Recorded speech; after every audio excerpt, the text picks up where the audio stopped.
24 ঘন্টায় বাংলার 5 নিয়ে আমি সব্যসাচী আছি আপনাদের সঙ্গে।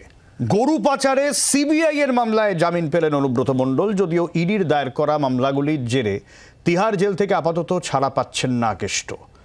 তবে জামিনের খবর মিলতেই উচ্ছ্বাস। জেলা থেকে বিধানসভা উচ্ছ্বসিত তৃণমূল নেতারা। জেল মুক্তি হবে না এমনটাই দাবি করছেন শুভেন্দু অধিকারী।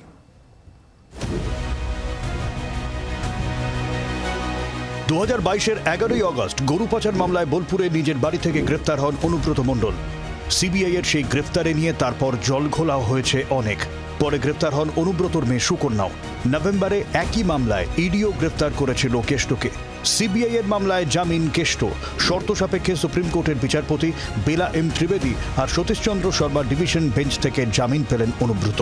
সুপ্রিম কোর্টে সওয়াল জবাবে যথারীতি অনুব্রতকে প্রভাবশালী প্রমাণ করে জামিনের বিরোধিতা করা হয়।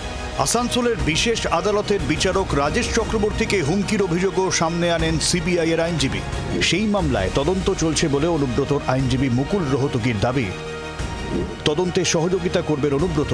তদন্ত চলছে বলে জামিন আটকে থাকতে পারে না। এই মামলায় অন্যতম অভিযুক্ত এনামুল হক সহ 11 জন জামিন পেয়েছেন।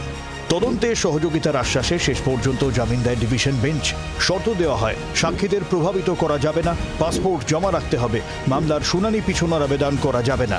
নির্দেশ ভঙ্গে সিবিআই বিশেষ আদালতে ফের আবেদন করতে পারবে। বীরভূম জেলায় জোড়াফুল শিবিরে খুশির হাওয়া। তৃণমূলের দাবি বাকি মামলাগুলি থেকেও জামিন মিলবে অনুব্রতর। জেল মুক্তির পর জেলা জুড়ে হবে উৎসব। এটা সারা জেলার এবং সারা বাংলার মানুষের এক্সপেকটেশনই ছিল যে যেভাবে মিথ্যা কেসে তাকে হয়রানি করা হচ্ছে তার জামিনের সম্ভাবনা খুব শীঘ্রই আছে এবং আজকে আমরা অত্যন্ত আনন্দিত, খুশি। যদিও বিরোধীরা এখনই এত লাফালাফির কিছু দেখছে না। কোনো একটা কেসে কোনো একটা বিষয়ের উপরে জামিন হয়েছে, এটা নিয়ে এত লাফালাফির কিছু নয়। যারা চুরি করেছে তাদেরকে শাস্তি পেতেই হবে। তোমাকে তো চার্জশিট জমা দিতে হবে। এইটা হচ্ছে একটা ফ্যালাসি যে তাকে ধরে রাখলাম, চার্জশিট জমা দিচ্ছি না, বাই পার্ট দিচ্ছি, তাকে রিলিফ দেওয়ার জন্যই দিচ্ছি। এই যে তৃণমূল এবং বিজেপির যে বোঝাপড়া, সেই বোঝাপড়াটা প্রতি ক্ষেত্রে প্রমাণ করছে। বেল পেয়েছে মানে ভাববেন না যে কেসটা থেকে উনি মুক্তি পেয়েছেন। কেসটা ট্রায়ালে থাকবে, ট্রায়ালে চলবে।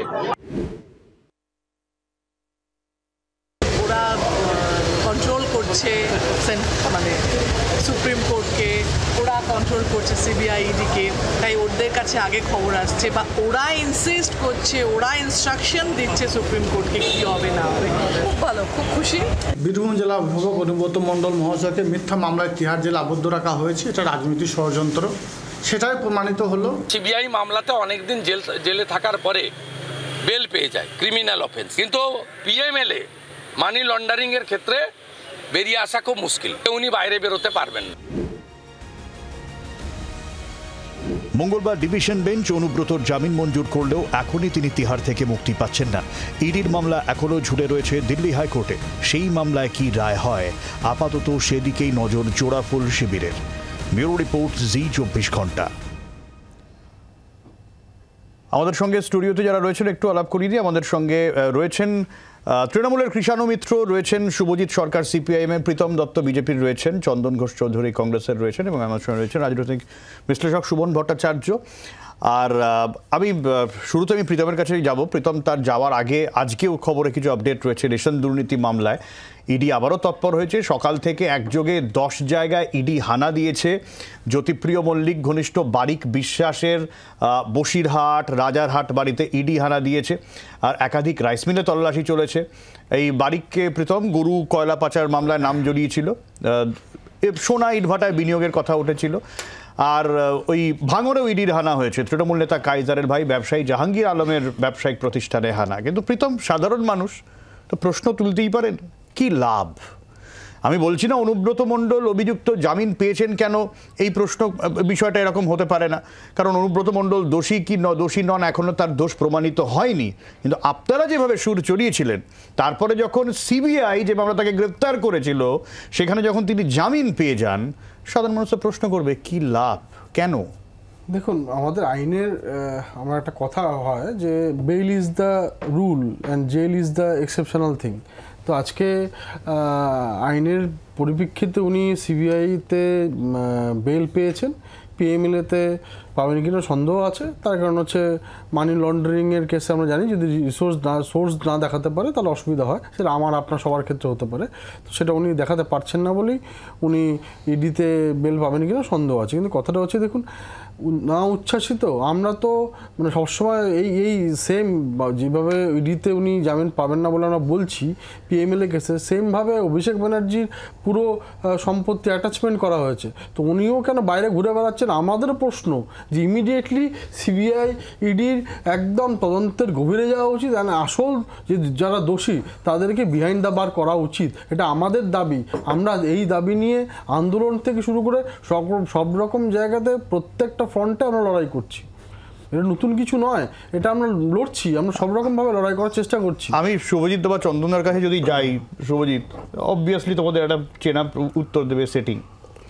না দেখো, সেটিং আছে কি আছে না এই নিয়ে আমরা যখন প্রথম দিকে কথাগুলো বলছিলাম তখন এই নিয়ে অনেক সংশয় তৈরি হচ্ছিল, কিন্তু সেটিংয়ের তত্ত্ব তো আমরা বলার পরও 1 বছর পর আমরা শূন্য হয়ে যাওয়ার পর বিধানসভায় বা বিভিন্ন নির্বাচনে পরবর্তীকালে সেটিংয়ের চিত্র উঠে এসছে। দেখো, অনুব্রত মণ্ডল দোষী কি নির্দোষ সেটা আমি এখানে বলে দিতে পারবো না, কিন্তু এটা তো ঠিক যে অনুব্রত মণ্ডল একটা মাছের ব্যবসা করে, মানে চানা মাছ, এই ছোটো ছোটো মাছ, মাগুর মাছ বিক্রি করতে হয়, ছোটো ছোটো মাছ তারপরে মাগুর মাছ বিক্রি করে, তাই এত কোটি কোটি টাকার সম্পত্তির মালিক কী করে হলো এটা তো জানার প্রয়োজন আছে। এবং জামিন পেয়ে গেছে কি পায়নি, আমরা কি চাই? আমরা চাই যারা এই দুর্নীতির সঙ্গে যুক্ত, যারা মানুষের টাকা লুট করেছে তারা জেলে যাক। সেটা অনুব্রত মণ্ডল হবে না, অমুক হবে না, তমুক হবে, সাধারণ মানুষ যদি বিচার পাক। এখানে বিচার পাওয়ার ক্ষেত্রে আমরা কি দেখছি, সিবিআই বাড়িতে যাচ্ছে, কাউকে অ্যারেস্ট করছে, নিয়ে যাচ্ছে, তার পরবর্তীকালে কোনো এভিডেন্স বা কিছু দেওয়ার জায়গা থেকে তারা ল্যাগ শো করছে, অনেক কিছু জায়গায় এই প্রবলেম ক্রিয়েট হচ্ছে। কিন্তু আসলে যে সুরাহা হওয়ার কথা ছিল সেই সুরাহা কিন্তু হচ্ছে না। আমরা তো সলিউশন চাই, আমরা চাই একটা জাজমেন্ট হোক, যে জাজমেন্টের নিরিখে সাধারণ খেটে খাওয়া মানুষ যাতে, যারা এতদিন ধরে বঞ্চিত হয়েছে, যারা দুর্নীতির শিকার হয়েছে, এই মানুষ যাতে বিচার পায়। সে অনুব্রত মণ্ডলকে জেলে পাঠাতে হবে না, মমতা বন্দ্যোপাধ্যায়কে জেলে পাঠাতে হবে না, অন্য কাউকে জেলে পাঠাতে হবে, সেটা বড় কথা নয়। ব্যক্তি ইম্পর্টেন্ট না, ইম্পর্টেন্ট হচ্ছে রোগটাকে ধরা এবং রোগের ওষুধ বের করা। না তাহলে চন্দনদা এই প্রশ্ন তো উঠতেই পারে, যদি এটাই হয় যে সিবিআই এর চার্জশিটে কি ছিল না ছিল তার জন্য জামিন পেয়ে গেলেন অনুব্রত মণ্ডল, তাহলে যদি কোথাও আমি অন্যায় দেখি তাহলে আমি এতদিন একটা চেনা ছিল, আমি সিবিআই তদন্তের দাবি করছি, সেই বিষয়টা ক্রমশ নড়বড়ে হয়ে যাচ্ছে না সেই বিশ্বাসটা?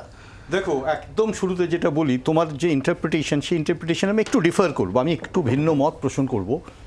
আজকে অনুব্রত মণ্ডলের ক্ষেত্রে যে জামিন পাওয়া বা জামিন না পাওয়া, সেটার থেকে অনেক বড় প্রশ্ন হচ্ছে এই র্যাকেটটা তৈরি হয়ে যাওয়া, এবং এই র্যাকেটের একটা ব্যাপক সংখ্যক মানি, ইন্ডিয়ান কারেন্সি এবং কিছু বিদেশি ক্ষেত্রে, এবং আমরা জানি যে ভায়োলেশন করা হয়েছে বিদেশি মুদ্রার ক্ষেত্রে, এবং এই যে এন্টায়ার প্যাক্ট, এটা আমাদের সামাজিক অর্থনৈতিক দুটোর ক্ষতি মারাত্মক রকম করেছে। এবং চন্দনদা এই র্যাকেটটা তৃণমূলের আমলে তৈরি হয়েছে, এটা খুব মানে খুব কেজো কথা হয়ে যাবে না? না, এটা ইন্টারেস্টিং যে এই জায়গাটাতে দাঁড়িয়ে অনুব্রত মণ্ডলের মতো একটা মানুষ রাজনৈতিকভাবে শক্তিশালী শুধু হয়ে ওঠেনি, একদম একটা সন্ত্রাস তৈরি করেছে, এবং সেটা একেবারে পলিটিক্যালি, এবং সেখানে যে মুখ্যমন্ত্রীর আশীর্বাদ আছে এই ব্যাপারগুলো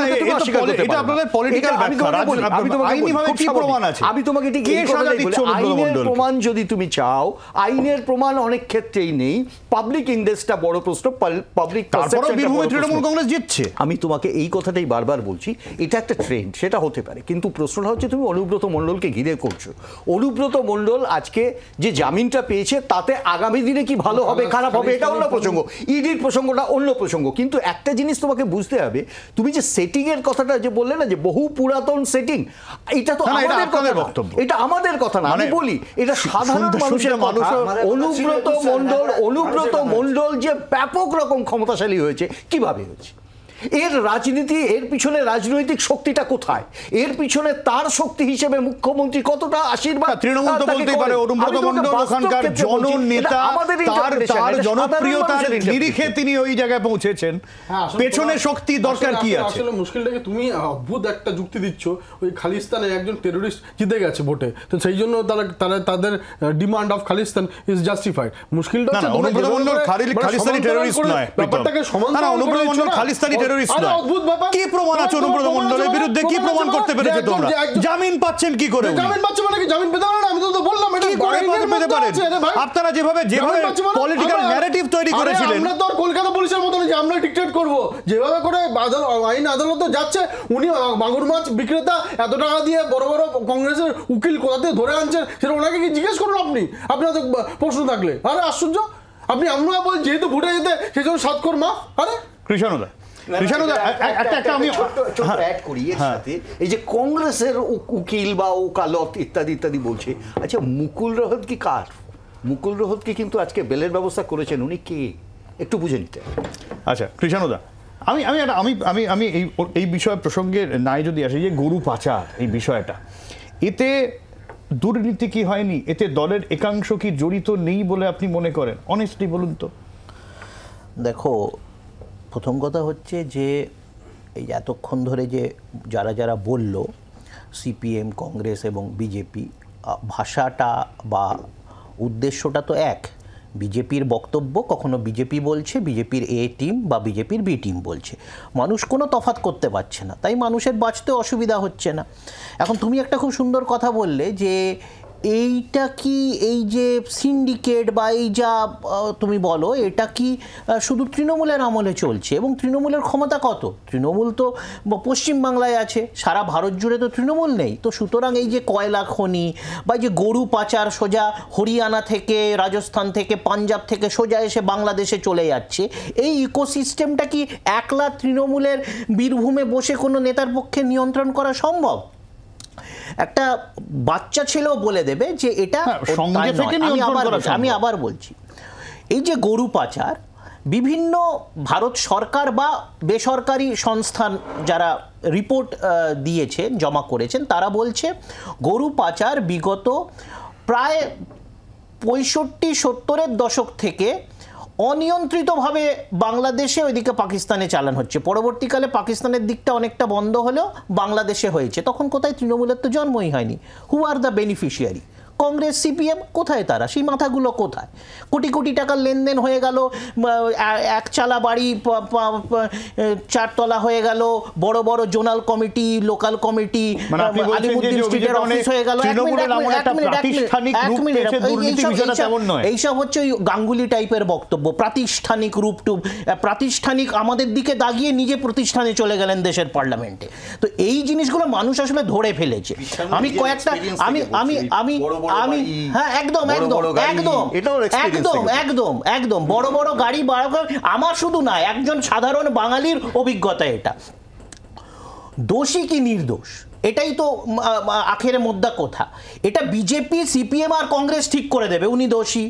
বিচার ব্যবস্থার কোনো মাপকাঠি নেই, মানে বিচার ব্যবস্থার কাছে গিয়ে কানমোলা খেতে হচ্ছে, বলছে যে না কোনো প্রমাণ নেই, বেল দিয়ে দিলাম, কিন্তু বিজেপি, সিপিএম, কংগ্রেস না উনি দোষী। তার মানে শুভেন্দু অধিকারী বা ওইদিকে সুজন চক্রবর্তী বা এখানে অধীর কংগ্রেসের অধীরবাবু, তারা ঠিক করে দেবে মাপকাঠিটা কি। উপর থেকে ইঙ্গিত দেবেন কে? অমিত শাহ আর নরেন্দ্র মোদী। মানুষ তো এই দ্বিচারিতা ধরে ফেলেছে। আচ্ছা বলুন তো, প্রফুল্ল প্যাটেল, তারও তো পিএমএলএ অ্যাক্টে তার সম্পত্তি 1000 কোটি টাকার সম্পত্তি ক্রোক করেছিল, ইডি করেছিল। এনসি ন্যাশনালিস্ট কংগ্রেস পার্টির নেতা ছিলেন, 1000 কোটি টাকার সম্পত্তি করেছিলেন, কিভাবে করেছিলেন চন্দন দাদা জবাব দেবে। কিন্তু তারপরে সেই ন্যাশনালিস্ট কংগ্রেস পার্টির নেতার সম্পত্তি ক্রোক হলো, বিজেপির সাথে গাঁটছড়া বাঁধলেন, বিজেপির সরকারে গিয়ে হাজির হলেন, তারই 1000 কোটি টাকার সম্পত্তি পিএমএলএ থেকে বেরিয়ে গেল। তো মডাস অপারেন্ডি, অনুব্রত মণ্ডল দোষ কি? এত জিঘাংসা, এত কিছু সত্ত্বেও মাথা নত করছে না। বিজেপিকে বলছে না যে বিজেপি জয়েন করছি, কাল থেকে বিজেপির ওখানে বীরভূম জেলাতে বিজেপির সংগঠন দাঁড় করাবো, সেইখানে মাথা নত করছে না। প্রফুল্ল প্যাটেল লিস্টটা তো অজিত পাওয়ার থেকে আজকে ছগন ভুজবল থেকে ডি শিব কুমার, এখনো তো কংগ্রেসের উপমুখ্যমন্ত্রী কর্ণাটকে, তার বিরুদ্ধে তো এইভাবে কংগ্রেস বিজেপি নেমেছিল। কংগ্রেসের তখন কি বক্তব্য ছিল? বিষয়টা তা নয়। কে মাগুর মাছ বিক্রি করতো আমাদের দেশে, মাগুর মাছ বিক্রি করুক বা সে লোকের বাড়িতে কাজ করুক, তার বড় হওয়ার অধিকার আছে। আজকে বড় শিল্পপতিও, সে একসময় পেট্রোল পাম্প অ্যাটেন্ডেন্ট থেকে আজকে বিয়ের ছেলের বিয়ে দিচ্ছে, সে কয়েক হাজার কোটি টাকা। তাকে প্রশ্ন করছে না, তার বাড়িতে গিয়ে প্রধানমন্ত্রী হাজির হচ্ছে। মাগুর মাছ কেন? না না, কোনো জেনারেশন, সেকেন্ড জেনারেশন, ঠিক আছে, বিক্রি করতে না, এগুলো জানা দরকার। প্রধানমন্ত্রী হাজির হচ্ছে, তার বাড়ির বিয়েতে দেশের বিজেপির নেতারা ডান্স করছে, কিন্তু মাগুর মাছ কেন?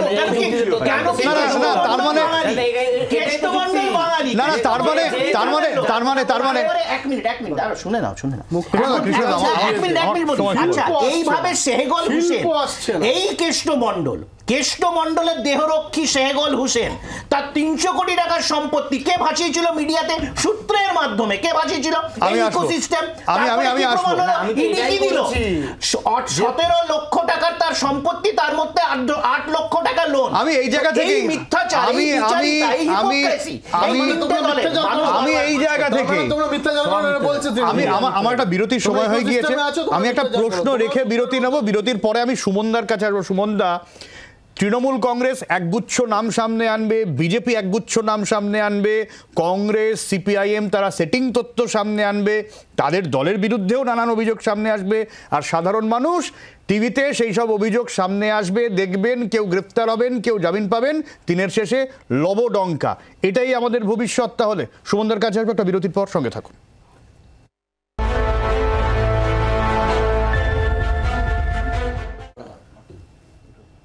আমি সুমনদার কাছে সরাসরি আসবো। সুমনদার, সাধারণ মানুষ নিশ্চয়ই বোকা নন, তারা জানেন, বোঝেন কি হচ্ছে, এবং তারা এই জানা বোঝার মধ্যে রাজনীতিটা কোন জায়গায় সেটাও বুঝছেন, কিন্তু উপায় কি তাহলে আমাদের? শুধুই দেখা? সব্যসাচী, আপনি যে প্রশ্নটা করলেন, আমি যদি সেখান থেকে উত্তর দেওয়ার চেষ্টা করি এবং চিৎকার না করি, তাহলে ফার্স্ট লিগালিটি নিয়ে আলোচনা করা।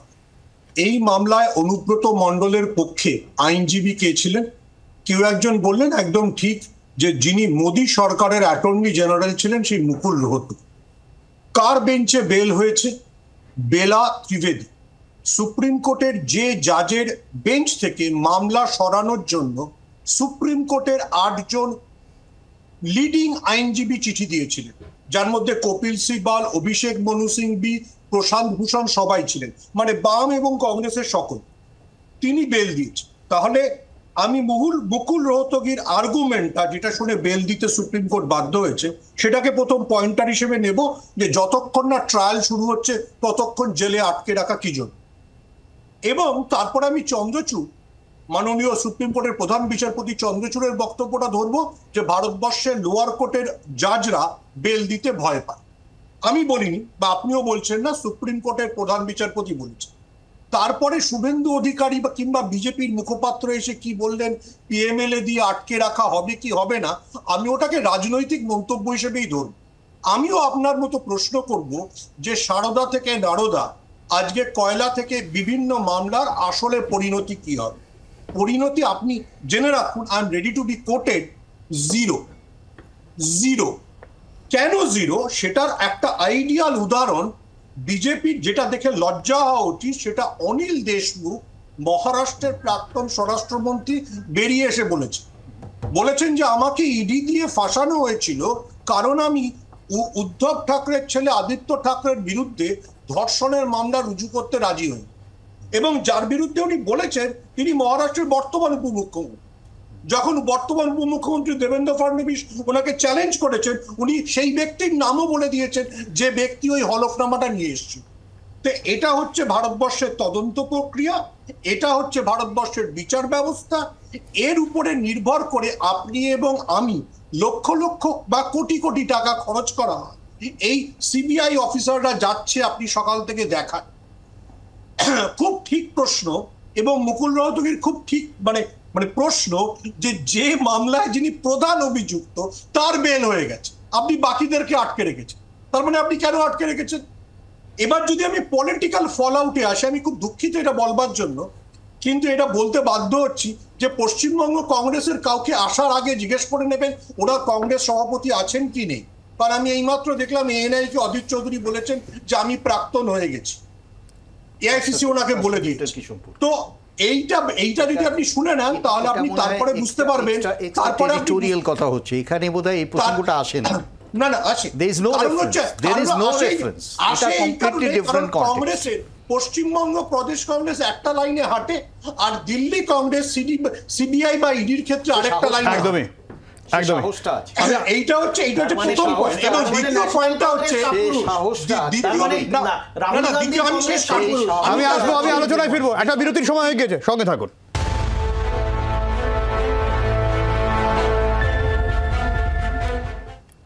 আলোচনা আসার আগে গুরুত্বপূর্ণ খবর আসছে। মুখ্যমন্ত্রী হস্তক্ষেপে অবশেষে কাটলো জটিলতা। আগামীকাল থেকেই স্টুডিও পাড়ায় শুটিং শুরু। ফেডারেশনের নিয়ম কানুন নিয়ে রিভিউ কমিটি হবে, কারণ নিয়ম কানুন নিয়ে একটা প্রশ্ন উঠেছিল। সৌমিতা রয়েছেন আমাদের সঙ্গে, সৌমিতার কাছ থেকে আরো আপডেট নেব। সৌমিতা। হ্যাঁ, সব্যসাচী, যেরকম আমরা সকালেই জানিয়েছিলাম যে আজকে মুখ্যমন্ত্রীর সঙ্গে দেখা করতে যেতে পারেন প্রসেনজিৎ চট্টোপাধ্যায়, সেই মতোই দুপুরবেলা দেব পৌঁছান প্রসেনজিতের বাড়িতে এবং সেখান থেকে তারা নবান্নে যান এবং মুখ্যমন্ত্রীর সঙ্গে বৈঠক করেন। সেখানে অরূপ বিশ্বাসও উপস্থিত ছিলেন এবং তারপরেই দেব জানিয়ে দেন যে সমস্ত বিকেলের মধ্যেই হয়তো সমস্যা মিটে যাবে এবং আগামীকাল থেকে শুরু হতে পারে শুটিং। কিন্তু বিকেল গড়াতেই সুখবর এলো এবং জানা যাচ্ছে যে আগামীকাল অর্থাৎ বুধবার থেকেই কিন্তু কর্মবিরতি তুলে নিচ্ছেন পরিচালকরা। অর্থাৎ বুধবার থেকেই সিরিয়াল এবং সিনেমার শুটিং শুরু হবে। পরিচালকরা যাবেন সেটে এবং এসবিএফ এর যে ছবি পরিচালনা ঘিরে সমস্যা তৈরি হয়েছিল, সেই ছবির পরিচালক রাহুল মুখোপাধ্যায় থাকবেন, এমনটাই খবর। মানে সমিতা, রাহুল মুখোপাধ্যায়ের উপর থেকে নিষেধাজ্ঞা তার মানে উঠে গেছে, তাই তো?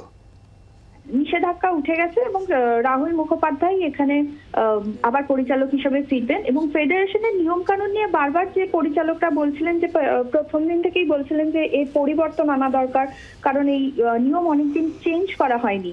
আজকের বৈঠকে সিদ্ধান্ত নেওয়া হয় যে ফেডারেশনের নিয়ম কানুন বদলের জন্য আবার একটি রিভিউ কমিটি তৈরি হবে এবং মন্ত্রী অরূপ বিশ্বাসের তত্ত্বাবধানেই 3 মাসের মধ্যে নতুন নিয়ম কানুন রিভিউ কমিটির সামনে জমা দিতে হবে। তবে রাহুলের ছবি শুটিং কালই শুরু হচ্ছে না, সেটি আগামীতে শুরু হবে এবং প্রযোজনা সংস্থা জানাবেন যে কবে থেকে শুটিং শুরু হবে। অনেক ধন্যবাদ সমিতা। ফলে প্রীতম, এই যা পরিস্থিতি তৈরি হচ্ছিল, সিরিয়ালের শুটিং হয়তো বন্ধ হয়ে যেত এবং ফলে বাড়ির খুব স্বাভাবিকভাবে বাড়ির যারা লোকেরা ছিলেন তারাও একটু টেনশনে ছিলেন। কিন্তু সাধারণ মানুষ আজকাল না বলছে প্রীতম, এই যে বিষয়গুলো হচ্ছে, এই যে গ্রেফতারি, এই যে বিষয়, এটাও কিন্তু একটা সিরিয়ালের মতন। তুমি দেখো, আমরা সেই কবে সারদা, তারপরে রোজ ভ্যালি, আমার অনেক পরিচিত, তাদের টাকা আটকে গেল, তারপর কত কমিশন হলো, কত কি হলো, এখনও সুদীপ্ত সেন জেলে, গৌতম কুণ্ডু জেলে, তারপর কোথায় কি প্রীতম, অনন্তকাল ধরে মেগা সিরিয়ালের মতন গোটা বিষয় চলতেই থাকছে। না দেখো, প্রথম কথা হচ্ছে যে এই টলিপাড়ার এটা নিয়ে বলি যে একটা সামান্য শুটিংয়ের ব্যাপার, টলিপাড়ার এই ব্যাপারটা নিয়েও মুখ্যমন্ত্রীকে নাক গলাতে হয়। যাই হোক, সেটা ওনাদের পারিবারিক ব্যাপার। আমরা দেখেছি পাগলু ডান্স করতে 21শে জুলাই, সেটা ওনারা করতেই পারেন। তো তারপর ওনারা কখন আটকাবেন, কখন খুলবেন, হবে, সেটা পুরোটাই তৃণমূলের ব্যাপার। কিন্তু কথাটা হচ্ছে, তুমি যার সাথে যেটা গুলিয়ে ফেললে, আজকে সুমনদার কথা শুনলাম, কিভাবে বলছো গুলিয়ে ফেলেছি? তো না, তুমি যা চলছে, দুর্নীতির অভিযোগ উঠছে, ভোটের আগে ইস্যু হচ্ছে, জেলে যাচ্ছে, জামিন পাচ্ছে, আমরা তো জানি সাজা কোথায়, আমরা তো জানি। এই মানে প্রীতম, যদি আমাকে তোমরা পোট্রে করো যে আমি অপরাধী, দোষী, লোকে আমার দিকে ছিছি করে, আমার তারা সাজা হবে। শেষ বলেছো। আমরা তো জানি যে জীবনে যা চলে সেটা নিয়ে এই মেগা সিরিয়াল কি আরও বাম্পার সিরিয়াল, কী সব সিরিয়াল হয়। তো যা চলছে তা দিয়ে সিরিয়াল হয়, সেই জন্যই বলছি। কিন্তু এবার আমি সুমনদার কথা শুনছিলাম, সুমনদার কথাতে একটা জিনিস স্পষ্ট, যে আইনটা আইনের মতো চলছে। তো সেখানে কোনো রকম এই মমতা ব্যানার্জির মতো উনি নিজে বলছেন যে ওনার হাতে প্রমাণ আছে, তা উনি মানে মুখ্যমন্ত্রী বলছেন পুলিশ মন্ত্রীর কাছে প্রমাণ আছে, তবুও উনি বিভিন্ন রকম এমএলএ কাউন্সিলরের বিরুদ্ধে ব্যবস্থা নিতে পারছেন না। এটা এইভাবে চলছে না। তো আজকে সুমনদার কথা তো পরিষ্কার যে আইনটা আইনের মতো চলছে।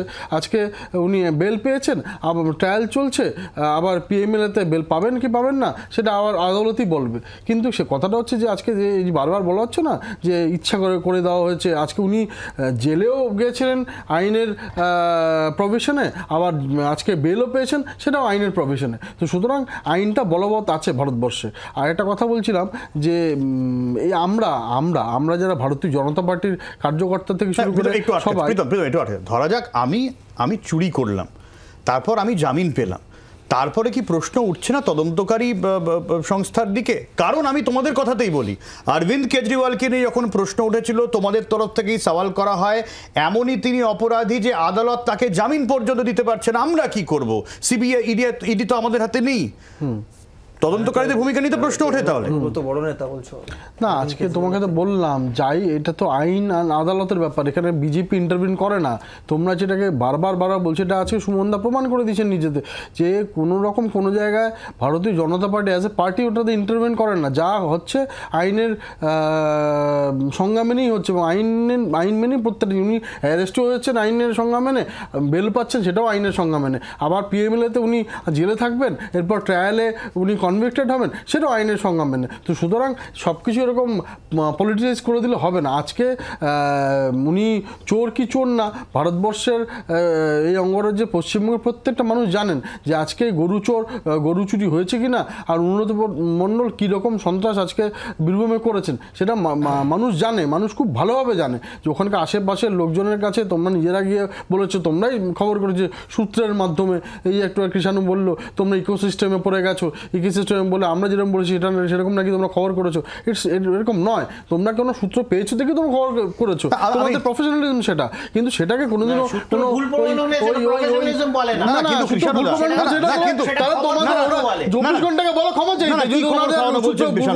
অনুব্রত মণ্ডলের বিরুদ্ধে অভিযোগ নেই, অনুব্রত মণ্ডলের অভিযোগ নেই, শেখ শাহজাহানের বিরুদ্ধে অভিযোগ ছিল না। শেখ শাহজাহানের আদালত রাজ্যকে প্রশ্ন করছে আপনারা কি করে একজন ব্যক্তিগত কাউকে ডিফেন্ড করতে চাইছেন। অনুব্রত মণ্ডলকে নিয়েও আপনারা দিনের পর দিন সওয়াল করেছেন। না কৃষ্ণদা, প্রশ্নটা হচ্ছে না, কৃষ্ণদা প্রশ্ন হচ্ছে এটা একটা রাজনৈতিক দলের বিরুদ্ধে বছরের পর বছর নানান রকম হরেক রঙের দুর্নীতির অভিযোগ উঠবে, প্রমাণ হলো কি হলো না তাই নিয়ে তরজা চলবে, কিন্তু যেই দুর্নীতির ফলে যারা ক্ষতিগ্রস্ত সাধারণ মানুষ, তার বিচারের কথা না আপনারা বলবেন না বিজেপি বলবেন, কেউই বলছেন না। আচ্ছা, এবার বলি যে আমরা কেন ব্যতিক্রমী দল, আমাদের বিরুদ্ধে দুর্নীতির অভিযোগ উঠলে তার ব্যবস্থা হয়, আমরাও তার বিরুদ্ধে ব্যবস্থা নিই।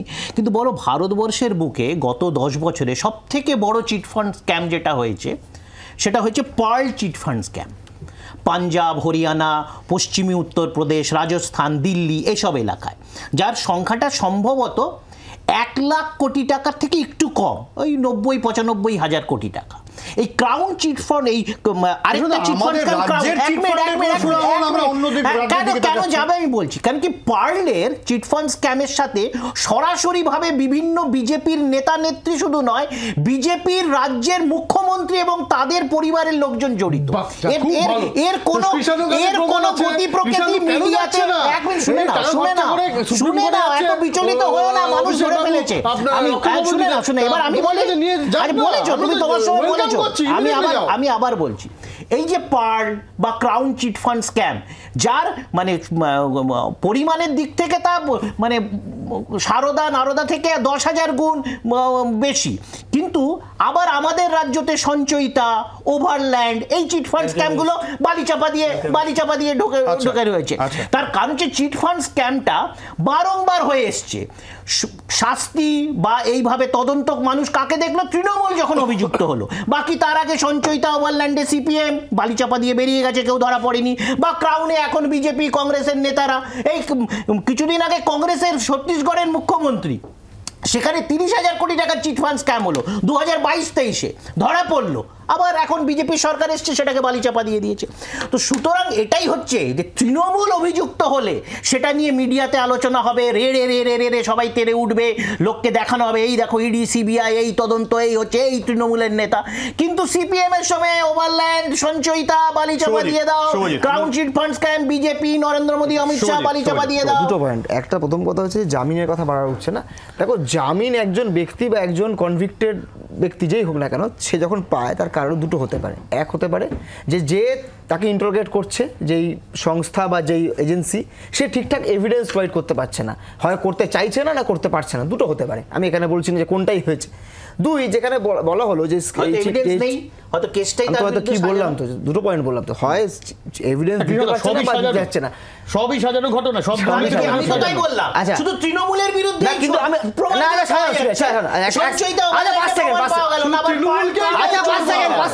চোর বলা হয়। মুখ্যমন্ত্রী নিজে বলছেন আমরা সবাই চোর, আমরা সবাই চোরের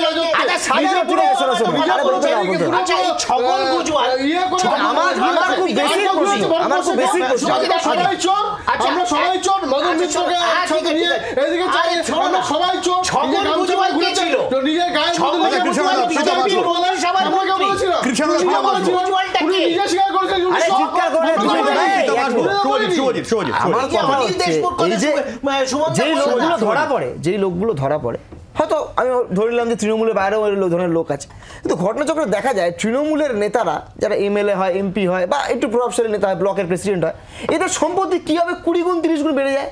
এর সোর্স অফ ইনকামটা কি? যে টাকাটা বাড়ছে, কেউ ব্যবসা করে, কেউ চাকরি করে বা কেউ কিছু করে, সমাজ সেবা করে কোটি টাকার মালিক হয়ে গেছে, কেউ টিউশন পড়িয়ে 2 কোটি টাকার মালিক হয়ে গেছে। এটা কিভাবে সম্ভব?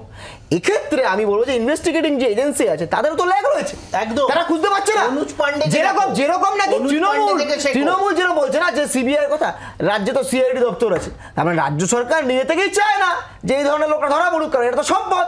আর ওদিকে সিবিআই এর সঙ্গে মমতা ব্যানার্জি সেটিং রয়েছে, গোপন একটা আঘাত রয়েছে, মানে সিবিআই এর সঙ্গে না বিজেপির সঙ্গে, যে বিজেপি আবার সিবিআই কে চালায়, সেই জায়গা থেকে আজকে এই পরিস্থিতি তৈরি হচ্ছে। তো ওভারল্যান্ড বা সঞ্চয়িত রাজ্যের সিআইডি আবার এই লোকগুলো যখন ধরা পড়ে যায়, এরা যখন ধরা পড়ে যায় বিজেপিতে চলে যাচ্ছে, কিন্তু বিজেপিতে গেলেই ভিডিও চন্দনদা, বিজেপিতে গেলেই ওয়াশিং মেশিন।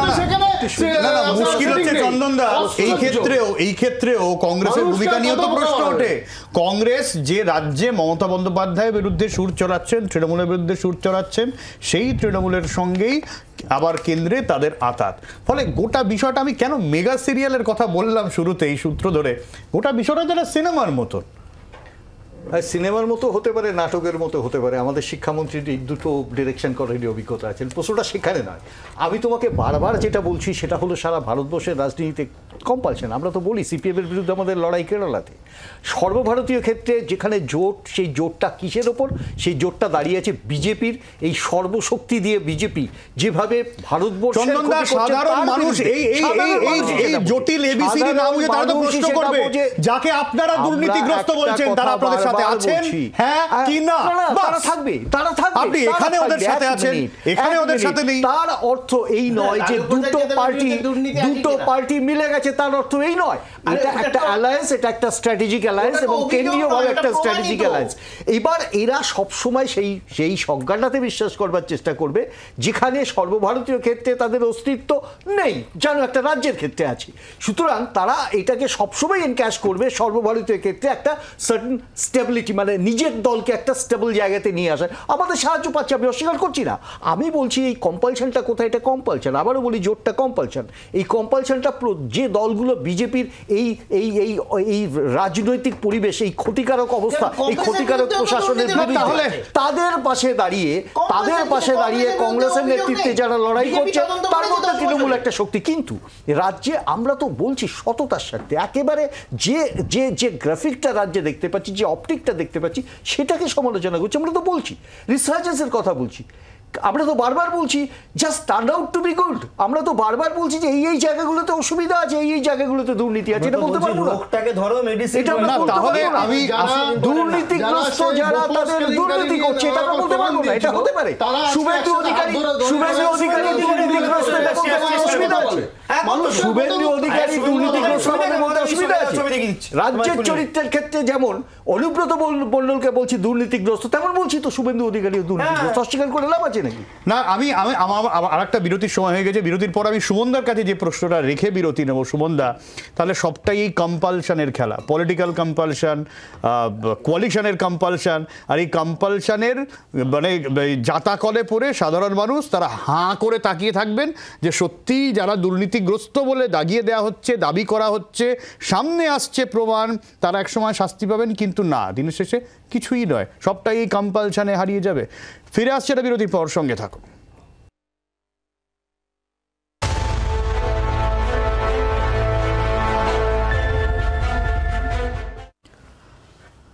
আমরা প্রশ্ন রেখেছিলাম আপনাদের কাছে, রাজ্যে দুর্নীতিতে অভিযুক্তের আদৌ কি শাস্তি হবে, অভিযুক্তদের আদৌ কি শাস্তি হবে? একটা মিশ্র প্রতিক্রিয়া এসেছে। কেউ কেউ কোনো প্ল্যাটফর্মে মনে করছেন যে হ্যাঁ হবে, আর যেমন ফেসবুকের মতন জায়গায় মনে করছেন যে না হবে না, ইনস্টাগ্রামের মতন জায়গায় মনে করছেন যে না হবে, হ্যাঁ মনে করছেন অনেকে যে শাস্তি হবে মনে করছেন অনেকে।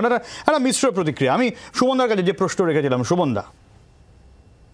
হ্যাঁ, সব্যসাচী, ওয়েনারে অনেকজন মারা গেছে, আপনাদের চ্যানেলেই সকাল থেকে দেখছিলাম, 80-র বেশি এখনো পর্যন্ত।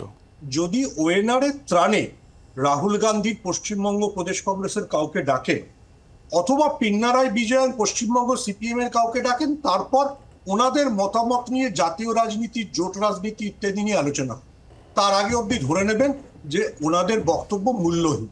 নাও কামিং ব্যাক টু দ্য আমাদের কি হয়, আপনি আমি যারা রোজ ভাবি যে দুর্নীতির তদন্ত হচ্ছে, অনেক কিছু হচ্ছে, আইডিয়াল উদাহরণ হচ্ছে প্রফুল্ল প্যাটেল। যতদিন উনি এনসিপির সঙ্গে ছিলেন ততদিন উনি ছিলেন দুর্নীতির কিংপিন। যেদিনকে উনি অজিত পাওয়ার গোষ্ঠীর সঙ্গে, দেবেন্দ্র ফডনবিসের সঙ্গে হাত মেলালেন, ওনার সব কিছু মাফ হয়ে গেল। আজও কোনো চ্যানেলে, আপনাদের চ্যানেলেও বিজেপির মুখপাত্ররা এসে ভুল করে এয়ারপোর্ট দুর্নীতি, জিএমআর এর সময় কি হয়েছিল এগুলো বলে ফেলে, তারপর ভুলে যান যে প্রফুল্ল প্যাটেল এখন এনডিএর সৈনিক। তো আমাদের ভারতবর্ষে আমি যদি বিজেপির মাননীয় মুখপাত্র বক্তব্যটা ধরি যে সবকিছু আইনের মতে চলছে, তাহলে হেমন্ত সোরেনের বেল নাকচ করার জন্য ইডি যখন সুপ্রিম কোর্টে গিয়েছিল, যে কথাটা সুপ্রিম কোর্ট, সুমনদা বোধহয় আপনার ফোন এসছে, একটু অডিওতে সমস্যা হচ্ছে।